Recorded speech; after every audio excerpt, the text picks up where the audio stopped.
Hi అండి. Day 1 అయితే సక్సెస్‌ఫుల్‌గా కంప్లీట్ చేసి డే 2లోకి అయితే వచ్చేసాం గదా! అయితే ఈరోజు చాలా ప్లెజెంట్‌గా, చాలా హ్యాపీగా అనిపించింది. ఎందుకంటే ఒక్కరోజు కూడా నేను ఒక్క పూట మంచిగా తింటే రెండొక పూట చెడగొట్టేసేదాన్ని. ఈసారి అలా కాకుండా కంప్లీట్ డే అంతా నేనేం చేయాలనుకున్నానో అదే చేశాను. సో, దానివల్ల హ్యాపీ అనమాట. చాలా తొందరగా లేసిపోవడం వల్ల మార్నింగే నాకు ఇల్లంతా క్లీన్ చేసుకునే టైం అయితే దొరికేసింది. నార్మల్గా అయితే ఇల్లు తుడిచేసిన తర్వాత లక్కీ స్కూల్కి వెళ్ళిపోయిన తర్వాత అప్పుడు క్లీన్ చేసుకుంటాను. కానీ ఈరోజు లక్కీ ఇంకా లేవలేదు. సో వాడు పడిపోతాడన్న భయము లేదు, కొంచెం తొందరగా పని కూడా అయిపోద్దన్న దృష్టితో నేనైతే చేసేసాను అనమాట. అలాగే బయట కూడా శుభ్రంగా క్లీన్ చేసేస్తాను, ఎందుకంటే అవి ఉంటాయి కదా చాలా. వేరే పెట్స్ మాట పక్కన పెడితే ఇవి ఉన్నావంటే పిల్లులు ఇంకా తలకాయ పోటు అంతే. ఇంకా డైరెక్ట్గా ఈరోజు బ్రేక్ఫాస్ట్లోకి వెళ్ళిపోదాం. ఈరోజు బ్రేక్ఫాస్ట్ వచ్చి నిన్న ఇడ్లీలు వేశాను కదండి, ఈరోజు అయితే అదే ఇడ్లీ బ్యాటర్తో అట్లయితే వేశాను. రోజు ఒకేలా పెట్టినా మా ఇంట్లో అంత ఇష్టంగా తినరనమాట. సో ఒక్కొక్క రోజు మారుస్తూ ఉంటాను. ఈ అట్టు వేసేటప్పుడు మనం ఆనియన్ కానీ, క్యారెట్ కానీ, బీట్రూట్ తురుము కానీ ఏదైనా వేసుకోవచ్చు. బట్ ఈరోజు నేను గుడ్లు ఉడకబెడతాం అయితే మర్చిపోయానండి. ఏదో పని మర్చిపోయాను అనుకున్నాను.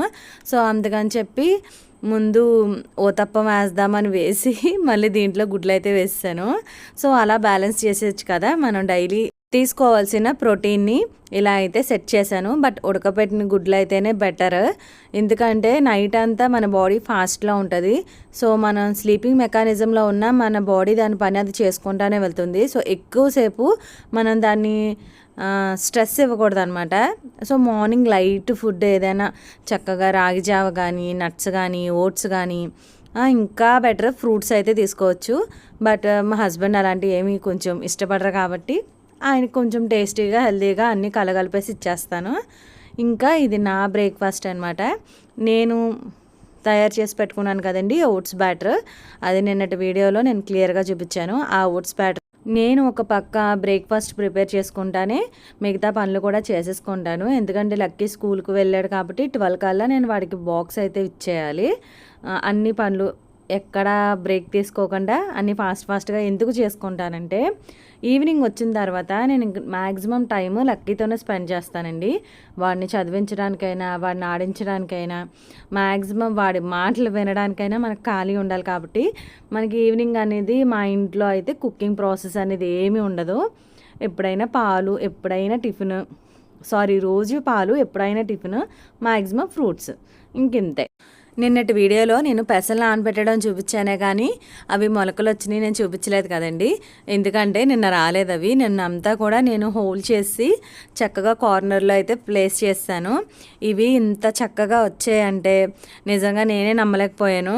నేను ఎన్నిసార్లు పెట్టి అలా చేసినా కొంచెం లైట్గా బ్యాడ్ స్మెల్ వచ్చేవి. సో తినడానికి చాలా ఇబ్బందిగా ఉండేదన్నమాట. కొంచెం కష్టమైనా కానీ అలాగే కొంచెం వాష్ చేసుకొని మళ్ళీ తినేసేదాన్ని. బట్ అసలు వెగట కింద వచ్చేసేది. ఈసారి అసలు అలా ఏమీ రాలేదు, చాలా బాగున్నాయి అనమాట. సో నేను చేసిన చిన్న చిన్న మిస్టేక్స్ అవి కొంచెం కరెక్ట్ చేసుకొని ఒక మంచి ప్రాసెస్ అయితే ఫాలో అయ్యాను, అది చూపిస్తానండి. ఇంకా ఇది నా బ్రేక్ఫాస్ట్ 10:30 to 11 మధ్యలో నేను తీసుకున్నది. స్ప్రౌట్స్, నట్స్, అలాగే ఒక 2 రకాల చట్నీలు అనమాట. సో పప్పు చట్నీలు మనం ఎక్కువ తినకూడదు కాబట్టి కొంచెం టమాటా చట్నీ అయితే తీసుకున్నాను.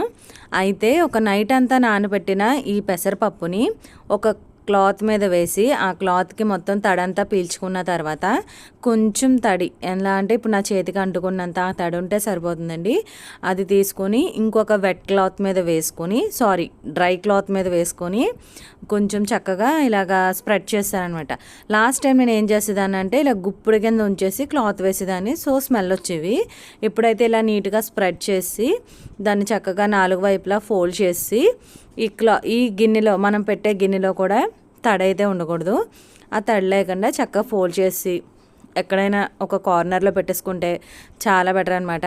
ఇది నేను ఒక వెయిట్ లాస్ కోసమే తీసుకోవట్లేదు. హెయిర్ అనేది బాగా ఊడిపోతుందండి. హెయిర్కి చాలా చాలా చాలా ఉపయోగపడతాయి. ఇవే కాదు, ఇంకా శనగలు కూడా ఉంటాయి. శనగలు ఇవి కలిపి తింటే ఇంకా మన హెయిర్ గ్రోత్ అనేది చాలా బాగుంటుంది అనమాట. మనకు తెలియకుండానే చాలా గ్రోత్ అనేది ఉంటుంది. బట్ నేను ఇవి తింటుంటే మాకు మా డాలీ గుర్తొచ్చిందండి. నేను పెట్టిన పెడిగ్రీ కూడా తెలియదు కాదు.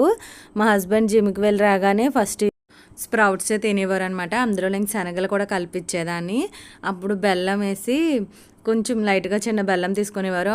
మా డాలీ కూడా బెల్లం తీసుకునేది. బట్ అన్‌ఫార్చునేట్‌లీ మేము దాన్ని మిస్ అయిపోయాం. సో, రెంట్ హౌస్‌లో ఇంకెప్పుడు మనం పెట్స్‌ని పెంచకూడదని నేనైతే డిసైడ్ అయిపోయాను. ఎందుకంటే ఆ బాధ మనం తట్టుకోలేమండి అసల. ఎక్కడికొచ్చాదో తలుపు కూడా వేయనివ్వరు నన్ను. అమ్మా! వాడికి లక్కీకి బాక్స్ ఇచ్చేసిన తర్వాత వీటికైతే పాలైతే వేశాను. రోజు సూపర్ కామెడీలేండి వాటితోటి. నాకు కొంచెం టైం పాస్ అయిపోద్ది. మనసులో ఎన్ని బాధలు ఉన్నా కానీ మనకంటూ మన కోసం ఎదురు చూసి అవి పాలు కోసమే చూడండి, ఫుడ్ కోసమే చూడండి. బట్ మనం పాలు, ఫుడ్ పెట్టేసిన తర్వాత అవి చూపించే ప్రేమ ఉంటుంది కదా! నాకు కొంచెం అదే మనశ్శాంతిగా అనిపిస్తదనమాట. వాటితో నాకు చాలా పని. కానీ నాకు అవంటే ఇష్టమే. ఇంకా డైరెక్ట్‌గా లంచ్‌లోకి వచ్చేద్దాం. ఈ లంచ్‌లో అయితే ఈరోజు నేను స్ప్రౌట్స్, అలాగే క్యారెట్, కర్డ్, ఎగ్ కర్రీ, అలాగే 2 చపాతీలు తీసుకున్నాను. అసలు ఎంత ఫిల్లింగ్‌గా ఉందంటే చాలా బాగుందండి. ఇదివరకైతే నాకు ఆకలి వేసేసేది. ఈవినింగ్ 7:30, 8 అయినా నాకైతే ఆకలైతే అనిపించట్లేదు. మధ్యలో ఒక మంచి కాఫీ ఒకటి వేసేస్తాను. అది వీడియో తీయడం మర్చిపోయాననమాట. నెక్స్ట్ వీడియోలో ఖచ్చితంగా చూపిస్తాను. కాఫీ కూడా చాలా తక్కువ, చిన్న టీ గ్లాస్ అంతే. ఇంకా 7:30 ఆ టైంకి ఒక డ్రాగన్ ఫ్రూట్ ఒక హాఫ్ పార్ట్ తీసుకొని చిన్న చిన్న పీసెస్ కింద అదొకటి తీసుకున్నాను. అలాగే కొంచెం చిన్న టీ గ్లాస్ అన్ని పాలు కూడా తీసుకున్నాను. సో, మరీ అంతా ఒకేసారి ఫుడ్ తగ్గించాల్సిన అవసరం లేదు. మనకు నచ్చింది ఏదైనా తినచ్చు. అలాగే డే మొత్తంలో వాటర్ తీసుకుంటూ ఉండాలండి. వాటర్ గడగడగడ తాగేస్తే గ్యాస్ అనేది ఫామ్ అయిపోతుంది. సో, గ్లాస్‌తో తీసుకొని కొంచెం కొంచెం సిప్ బై సిప్ తాగితే మనకి రిజల్ట్ బాగుంటుందనమాట. సో, ఇదండి ఈరోజు వీడియో. డే 2 కూడా సక్సెస్‌ఫుల్‌గా కంప్లీట్ చేశాము.